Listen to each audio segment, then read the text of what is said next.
sempurna. Katakan amin. Amin. Silakan duduk Bapak Ibu Saudara yang dikasih Tuhan. Bahwa Tuhan menginginkan kita menjadi umat Tuhan yang berbeda, yang tidak sama dengan manusia atau orang-orang pada umumnya di dunia ini. Itu maunya Tuhan.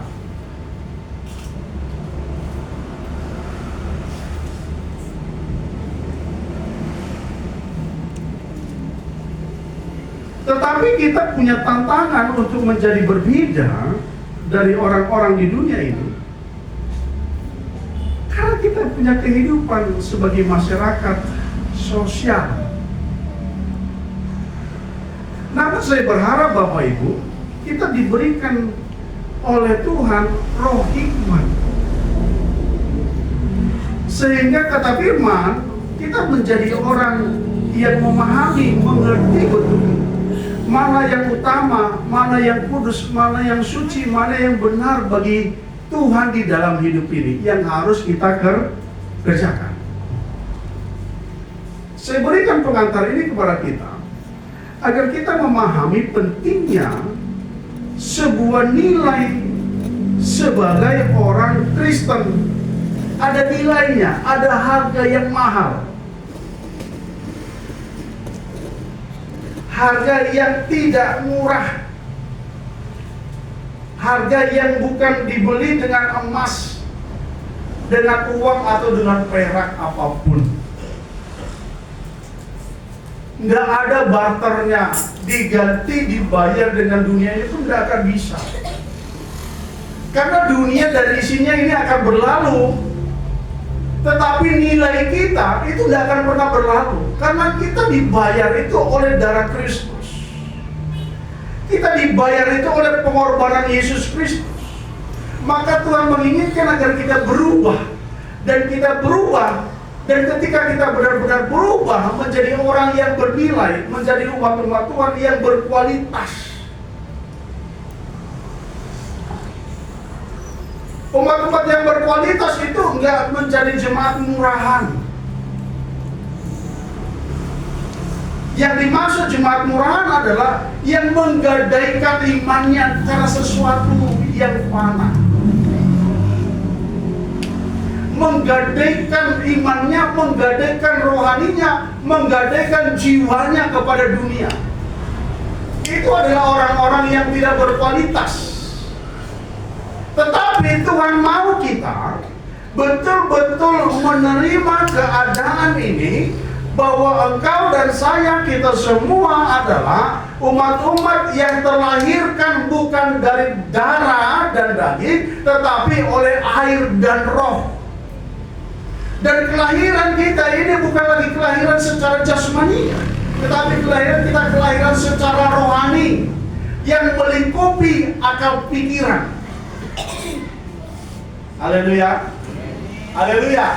Maka jemaat yang berkualitas, dia wajib memiliki 3 dasar fondasi utama dalam hidup. Tuhan bilang, peganglah apa yang ada padamu sampai aku datang, dalam kitab Wahyu. Bukan pegang kunci, enggak. Bukan pegang uang, enggak. Bukan megang makanan, enggak. Tetapi berpegang kepada kebenaran Allah, yaitu iman. Maka setiap orang percaya, umat Kristen yang berkualitas, dia memiliki iman di dalam dirinya. Imannya tidak akan berlalu, imannya tidak akan diambil dari dirinya oleh siapapun. Karena imannya itu terpelihara di dalam hidup. Oleh iman, lahirlah yang namanya pengharapan. Pengharapan sebuah permohonan, sebuah harapan yang baik, yang akan datang bukan dari dunia ini, tetapi dari Yesus Kristus.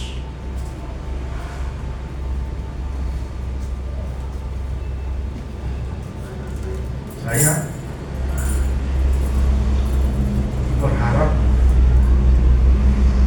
yang baik dari Tuhan. Satu contoh saya sudah katakan tadi, Tuhan, kalau datanglah suami dari ibu ini, datanglah 6 keluarga yang tidak pernah ibadah, Tuhan kursi-kursi itu pasti penuh. Begitu juga jemaat-jemaat yang di Semarang, saya SMS, saya telepon, semua berkata, iya Om, siap. Tetapi saya tidak tahu. Tetapi ketika saya lihat kita di sini dan saya telepon juga tadi masih sempat di jalan, saya hanya bisa berkata bahwa Tuhan tidak pernah bohong. Tunggu waktunya Tuhan bekerja. Haleluya. Sekarang belum, tapi kita tunggu Tuhan. Dia akan menjamah. Karena jemaat itu bukan milik saya, bukan milik kita. Jemaat itu adalah milik Tuhan. Haleluya. Kita coba lihat Yeremia pasal yang ke-29 ayat yang ke-10 dan ke-11 lebih dahulu. Ibu Bapak dikasih Tuhan.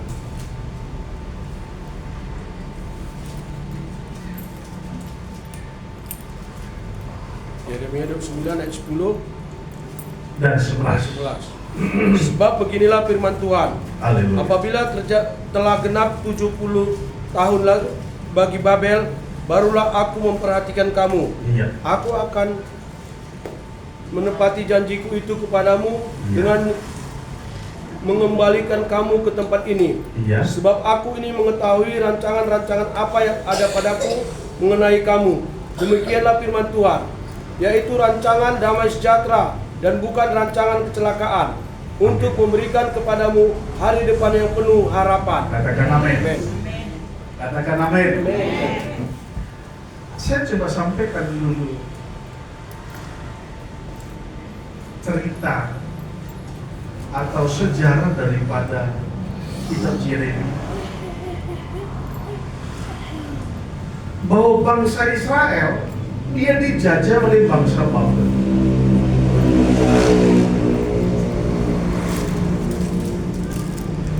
Dalam bahasa Tuhan, bahwa Tuhan menyerahkan bangsa Israel ke tangan orang Babel, dijajah agar orang Israel dia memahami bahwa Tuhan yang menolong mereka sampai saat ini adalah Tuhan yang sama, yang juga akan menolong mereka agar mereka betul-betul bertobat dan sadar. Maka firman Tuhan berkata, tunggu waktunya Tuhan genap 70 tahun. Berarti selama 70 tahun bangsa Israel itu dalam jajahan orang Babel. Ada di situ Daniel, Sadrak, Mesak, Abednego. Ada patung, ada lubang singa dan sebagainya. Bapak Ibu Saudara yang cinta Tuhan, 70 tahun itu bukan waktu yang singkat, tetapi waktu yang panjang. Dalam rentang waktu 70 tahun itu sudah ada minimal 2 generasi lahir. 2 generasi. Tetapi Bapak Ibu Saudara dikasih Tuhan, Tuhan ingin mengingatkan kepada kita, Tuhan yang dulu yang menolong bangsa Israel adalah Tuhan yang sama yang telah menolong kita sampai saat ini. Allah orang Israel, Allah Abraham, Allah Ishak, Allah Yakub, yang menolong bangsa Israel, yang melepaskan bangsa Israel dari penjajahan di Babelonia, adalah Allah yang sama yang menolong kita dalam segala penindasan keadaan di dalam hidup kita selama ini. Maka Tuhan memberikan sebuah kepastian di dalam hidup ini, sebab aku mengetahui rancangan-rancangan apa yang ada padaku mengenai kamu, mengenai umat Israel. Dalam teks Alkitab itu diperkatakan, sebab aku ini mengetahui rancangan-rancangan apa yang ada padaku mengenai keturunan Abraham, kira-kira begitu. Haleluya. Itu tidak berbicara satu orang, enggak. beribu-ribu orang. Allah merancangkan sebuah rancangan yang indah dan sempurna bagi bangsa Israel. Satu bangsa dipindahkan Allah dari satu tempat ke tempat yang baru itu tidak gampang. Karena bukan boneka. Kalau boneka kan satu contoh dari pabrik, keluar boneka, lalu satu peti kemas itu boneka semua, dipindahkan, dimasukkan ke peti kemas, dibawa ke kapal, kapal turun lagi ke truk kontainer, dibawa lagi ke gudang, di gudang baru dipindahkan ke satu tempat, baru dibagi-bagi. Enak. Boneka itu tidak hidup, tidak berpikir, tidak punya naluri, tidak punya roh, tidak punya kehendak dan sebagainya. Tetapi manusia, sekalipun Allah adalah Allah Maha Kuasa, Allah bukan Allah yang otoriter. Lalu dibilang ini, kalau kau tidak, enggak. Allah berikan kesempatan bagi manusia untuk memberikan pertimbangan bagi manusia itu tentang yang baik bagi dirinya. Kalau baik bagimu beribadah kepada Allah, kata Joshua, maka beribadahlah kepada Allah yang selama ini telah menolong kita.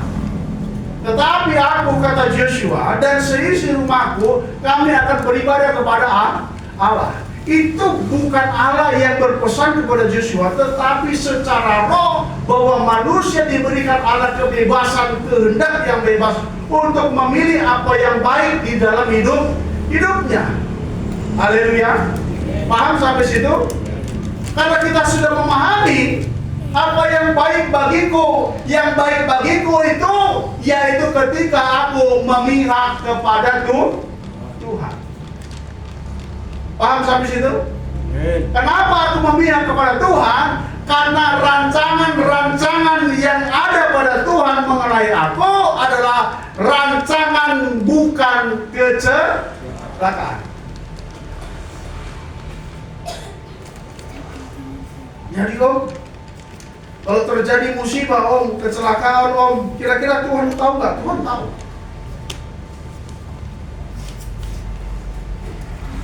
Kenapa Tuhan nggak ingatkan kita? Tuhan ingatkan kita.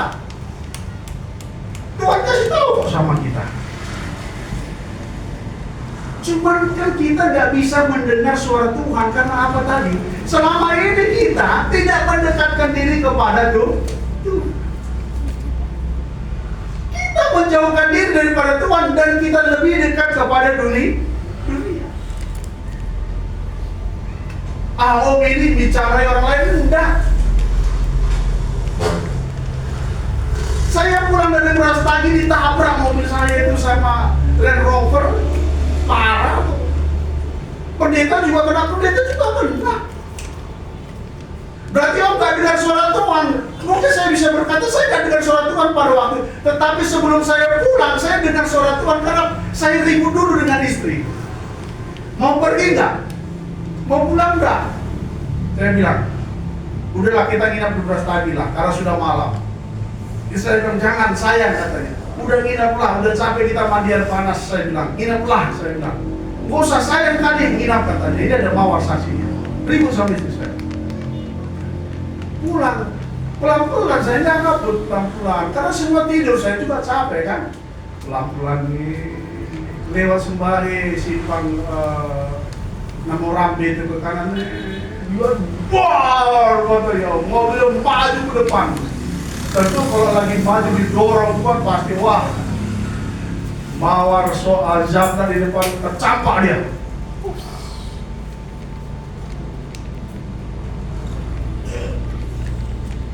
Tuhan izinkan itu, bukan itu berarti Tuhan menghukum saya. Tuhan izinkan yang buruk dalam hidup kita terjadi, bukan Tuhan menghukum kita, bukan. Hanya Tuhan ingin menunjukkan kepada kita tentang kasih karunia-Nya kepada kita. Bahwa rancangan-rancangan yang dibangun Tuhan bukan rancangan kecelakaan, tetapi rancangan damai sejahtera. Agar kita menyadari, kita paham betul tentang suara Tuhan. Apa salahnya Atau apa kurang salehnya daripada Ayub? Coba Ayub kurang saleh apa lagi? Tuhan berkata lagi, adakah manusia yang saleh seperti Ayub? Dan Tuhan bilang itu kepada iblis. Nah, itu coba kita tolong dibaca. Pasal 2. Kita Ayub.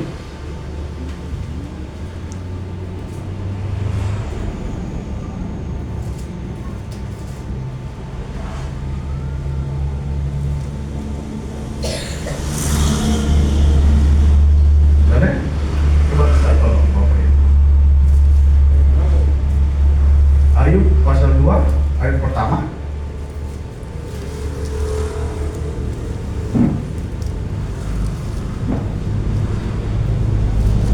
Pada suatu hari, mari Pak Juta, baca keluar Pak Juta dari belakang.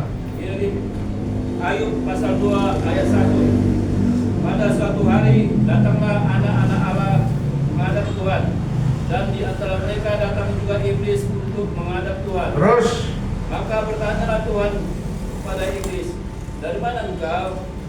Lalu jawab iblis kepada Tuhan, dari perjalanan mengelilingi dan menjelajahi bumi. iya, Firman Tuhan kepada iblis, iya, apakah engkau memperhatikan hamba-Ku Ayub? iya. Sebab tiada seorang pun di bumi seperti dia, yang demikian saleh dan jujur dan takut akan Allah dan yang menjauhi kejahatan.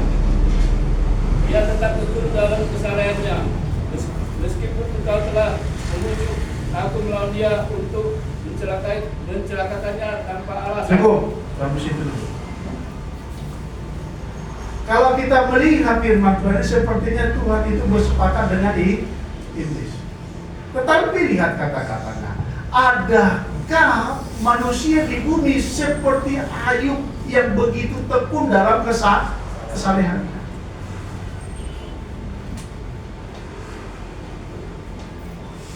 Maka terjadilah malapetaka yang besar bagi Ayub.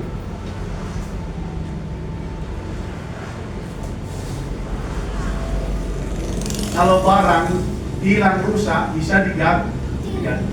Tetapi anak-anaknya mati. Semua mati anaknya, betapa sedihnya dia hancur. Mungkin hartanya, ternaknya dicuri oleh orang, jadi nggak pada masalah, bisa dicari lagi. Tapi ketika dia melihat, waduh Tuhan, betapa begini Tuhan, luar biasa Tuhan Yesus, aduh Tuhan, begitu baik Tuhan.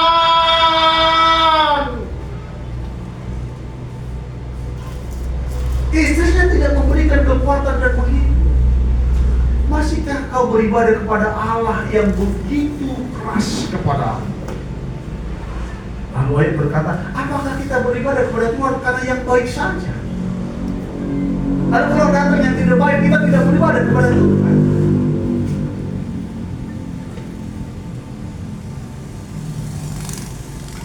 Ayub tidak menjadi salah.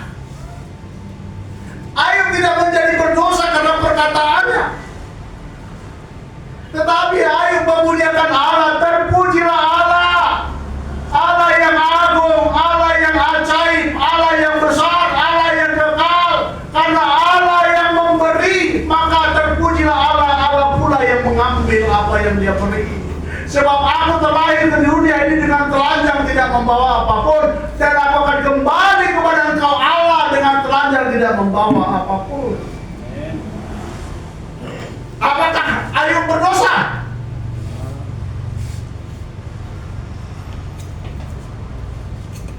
Tuhan izinkan itu terjadi kepada Ayub untuk memuji dan membuktikan tentang komitmen, kekuatan, kesetiaan, kesalehan, iman daripada Ayub kepada Kristus tidak akan berubah sekalipun dunia mengambil apa yang dia miliki. Kurang apa rupanya dengan Sadrak, Mesak, Abednego?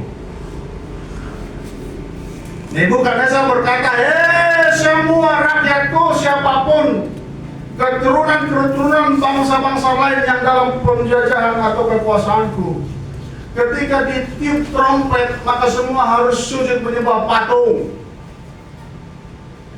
Kalau tidak sujud, maka akan dibunuh, dihukum mati, dilempar ke perapian yang menyala-nyala 7 kali panasnya. Kemudian ikan asin, push katanya, kena sini minyak-minyak itu, cuma kecil-kecil itu benar-benar. Belum panas itu, 7 kali.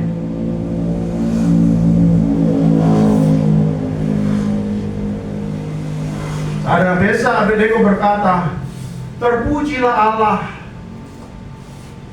Ya Tuhan Raja, sekalipun Tuhan kami tidak datang turun untuk menolong kami, sekali-kali kami tidak akan pernah sujud kepada patung.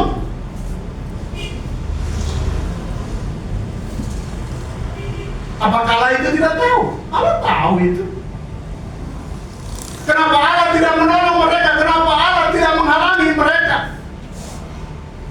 Mengapa Allah malah memberikan sebuah izin kepada iblis untuk menggocok, mencobai Ayub? Tujuannya adalah agar kita mengakui bahwa Tuhan adalah Allah yang Maha Kuasa. Haleluya.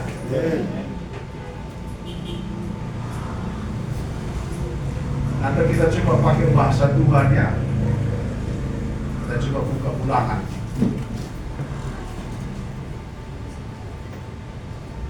Oh, Keluaran pasal yang ke-10. Keluaran pasal 10. Coba kita coba pakai bahasa Tuhan dulu.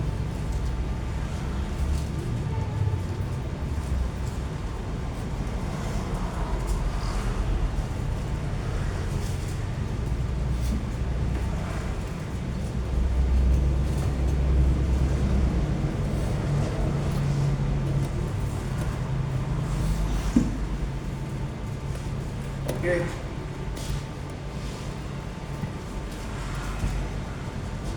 Oh, ayat 11. Pasal 11 dulu ayat 1. Coba baca Pak Junta. Ulangan 10. Ulangan ke-10 diberitahukan ayat 1.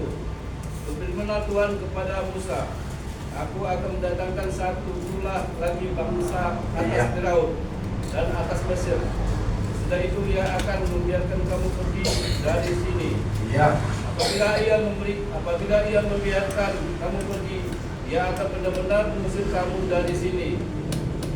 Terus, baiklah, katakan kepada bangsa itu supaya setiap laki-laki meminta barang-barang emas dan perak kepada tetangganya dan setiap perempuan kepada tetangganya pula. Iya. Lalu Tuhan membuat orang Mesir murah hati terhadap bangsa itu. Lagi pula Musa adalah seorang yang sangat terpandang di tanah Mesir, di mata pegawai Firaun dan di mata rakyat. Iya. Berkatalah Musa, beginilah firman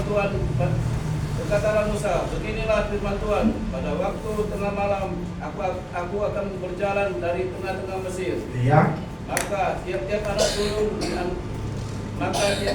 sulung di tanah Mesir akan mati. Terus, dari anak sulung Firaun yang duduk di tatanya sampai kepada sulung budak-budak perempuan yang menghadapi batu kilangan, juga segala sulung hewan. iya. Dan suruhan yang hebat akan terjadi di seluruh tanah Mesir, seperti yang belum pernah terjadi dan seperti yang tidak akan ada lagi. Iya. Tapi kepada siapa juga dari orang Israel, Iya. seekor anjing pun tidak akan berani menggonggong baik kepada manusia maupun kepada binatang, supaya kamu mengetahui bahwa Tuhan membuat perbedaan antara orang Mesir dan orang Israel. Terus, Dan semua pegawaimu ini, dan semua pegawaimu ini akan datang kepadaku dan sujud kepadaku serta berkata, keluarlah engkau dan seluruh rakyat yang mengikuti engkau. Sesudah itu aku akan keluar.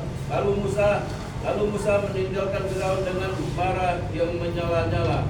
berfirmanlah Tuhan. Berfirmanlah Tuhan kepada Musa, Iya. Firaun tidak akan mendengar kamu, supaya mujizat yang kubuat Bertambah banyak. di tanah Mesir. Musa Musa dan Harun telah melakukan segala mujizat ini di depan Firaun.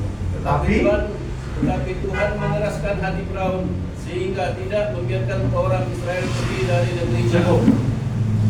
Kira-kira Bapak Ibu sudah paham rencana Tuhan dan rencana Tuhan? Paham nggak?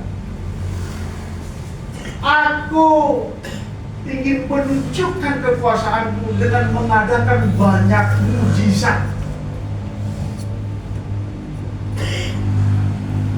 Mujizat-mujizat yang besar, di mana akan terjadi sebuah perbedaan antara orang-orang yang kukasihi dan kusayangi dan orang-orang yang tidak kukasihi dan tidak kusayangi. Boleh terjadi sesuatu yang buruk dalam hidup kita, tapi lihat, Tuhan memelihara jiwa kita. Tuhan melindungi kita. Tuhan tidak mengizinkan iblis setan merenggut jiwa kita. Seperti Tuhan berkata kepada iblis, "Hai iblis, kau boleh sentuh apapun, tetapi jangan kau sentuh jiwanya. Apapun boleh kau ambil, tetapi jiwanya tidak boleh."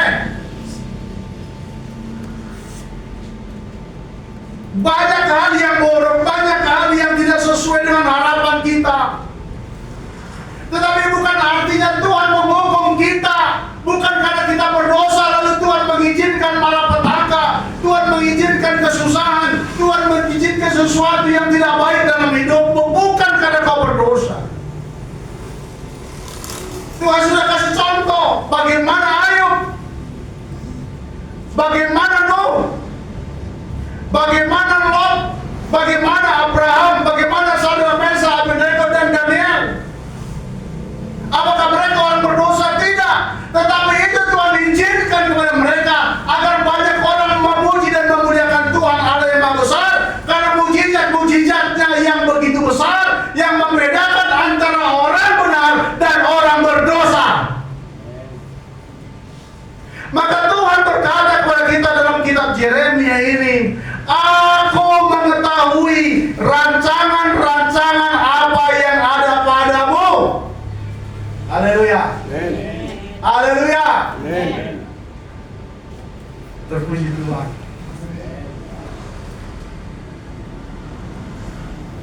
Bukan Tuhan benci, enggak, Bapak Ibu. Apakah Tuhan marah? Enggak, Tuhan tidak marah kepada kita, enggak. Bukan waktunya sekarang Tuhan menghukum manusia, enggak ada Tuhan waktunya menghukum manusia, enggak. Manusia dihukum Tuhan ketika dia mati meninggalkan tubuhnya, lalu dia terangkat. Ketika dia hidup sebagai orang yang berdosa, seperti orang yang kaya mati, maka dia pergi ke satu tempat pengasingan sementara yang disebut dengan Hades. Kalau dia orang yang benar, maka dia tidak mati enggak. Malaikat itu main-main dulu sama dia. Tapi rupanya mengulu musuh. Masih gitu dia itu malaikat itu. Datang-datangnya dia, "Abia." Disuruh peho, anak hatuk mulak. Mulu hatuk mulak, asa beta. Mulu nekrono. Diroham katanya. Asal pasahat tuh di mata. Gimana? Masih maunya kau di dunia ini, kan gitu ya malaikat itu datang. Enggak langsung tiba-tiba plak dibawanya Pak Yos, tidak datang itu. Gimana Pak Iwas? Masih bertanya kau di dunia ini. Rohnya itu bicara itu. Makanya ketika ada orang yang mati, karena dia beritahu, sepertinya ada yang manggil nama, ada yang tak. Rohnya itu bicara, ketemu. Kalau dia bilang udah sampai aku, dah pulanglah. Ya udah pulang, ayolah. Kan firman Tuhan berkata, orang benar ketika dia meninggalkan dunia, dia dijemput oleh malaikat. Maka malaikat berlaksa-laksa di sana bersorak-sorak memuji dan memuliakan Tuhan. Satu orang benar meninggalkan dunia. Tetapi kalau orang yang berdosanya meninggalkan dunia, enggak malaikat yang datang, enggak dijemput malaikat, roh sendiri mana katanya, asal ujai mana. Kemana dia cari jalan? Akhirnya dia tersasar, kesesat. Datanglah dia namanya ke Hades seperti orang yang kaya raya. Tetapi ketika Lazarus, orang yang benar, ya, dia ada di dalam pangkuan Bapak Abraham. Lalu ketika terjadi sesuatu yang buruk dalam hidupmu, jangan kau katakan bahwa Tuhan sedang menghukum kamu, enggak. Tetapi Tuhan boleh mengizinkan itu untuk menyatakan mujizat-mujizat Tuhan dalam hidupmu, bahwa Tuhan Maha Besar yang telah membuktikan lebih berharga jiwamu, hidupmu daripada harta benda yang ada di dunia. Haleluya.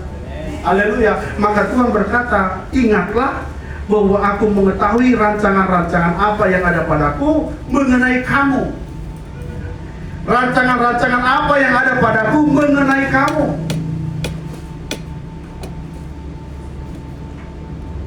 Bukan rancangan kemiskinan, bukan rancangan kesialan, bukan rancangan kecelakaan, bukan rancangan musibah, bencana alam, tidak. Bukan itu. Tetapi Tuhan berkata, rancangan-rancangan yang ada padaku adalah demikianlah firman Tuhan, yaitu rancangan damai sejahtera dan bukan rancangan kecelakaan. Rancangan damai sejahtera yaitu yang memberikan kepadamu hari depan yang penuh harapan. Maka kita orang yang beriman, wajib hukumnya kita berharap dan berpengharapan kepada Tuhan. Maka Tuhan berkata, diberkatilah orang yang mengandalkan Tuhan dan menaruh harapannya kepada Tuhan. Karena rancangan-rancangan yang dibangun Tuhan dalam hidup kita, esok, lusa, minggu depan adalah rancangan-rancangan yang terbaik bagi kita.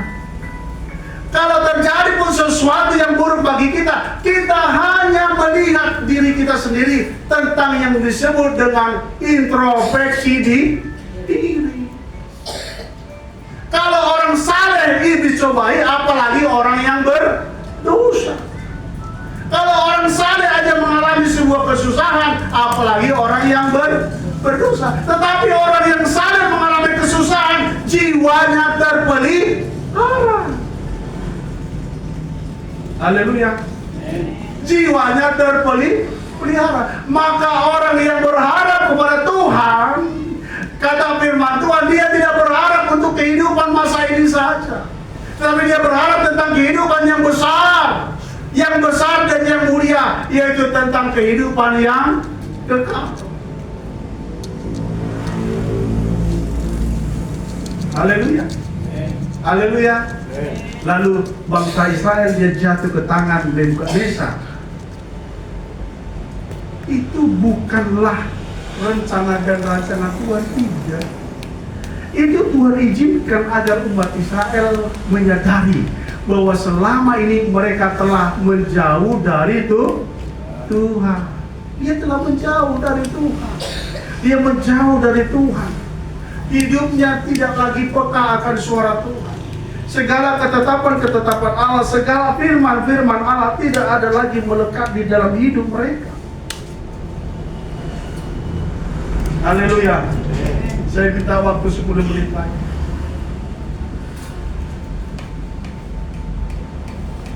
Raja Daud, dia seri kepada Tuhan. Dia bilang gini, Tuhan, aku cemburu melihat orang-orang yang jahat di sana. Kenapa? Badannya besar, gemuk, hidupnya enak. Tapi mengapa orang-orang yang berharap kepada Tuhan hidupnya susah? Tuhan bilang begini kepada Daud, hai Daud, mereka itu seperti ya barang pecah. Barang pecah yang ketika jatuh langsung pecah. Jangan engkau cemburu dengan orang-orang seperti itu. Kita tidak memungkiri, terkadang kita sedikit menoleh ke kanan atau ke kiri, lalu kita mengoreksi, Tuhan, kenapa ya mereka sepertinya hidupnya lebih enak dari hidup kami. Tuhan bilang tidak begitu cara berpikirnya. Bapak ini saudara dikasihi Tuhan. Kita coba baca ayat yang ke-12, Yeremia pasal 29.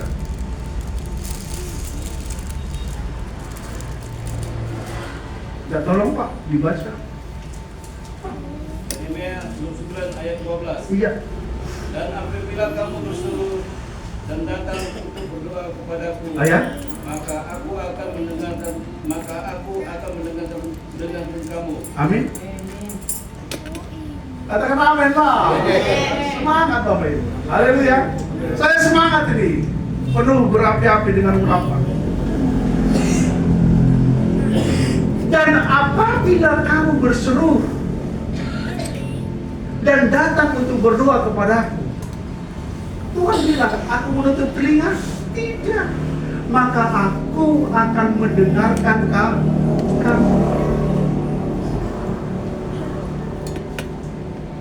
Tuhan hanya sejauh doa. Hanya terkadang jemaat malas berdoa. Oh, menghakimi? Enggak, saya nggak menghakimi, jujur aja jemaat. Malas berdoa jujur aja. Orang saya ngomongkan karena roh yang bicara kepada saya. Malas berdoa. Gak usah berdoa lah. Kenapa? Orang yang nggak percaya Yesus aja nggak berdoa, hidupnya lebih enak. Kita semakin berdoa nanti semakin susah hidup kita. Kenapa? Kita semakin diserang oleh iblis karena kita semakin saleh. Tuhan bilang datanglah kepadaku. Coba Pak Jun, Matius pasal 7 ayat 7 Pak Jun. Matius pasal 7 ayat 7.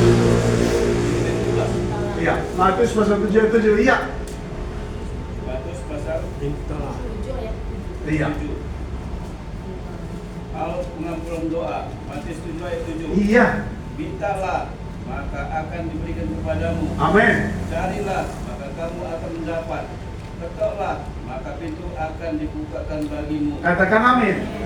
Kan ini namanya refleksi atau ini namanya aplikasi implementasi daripada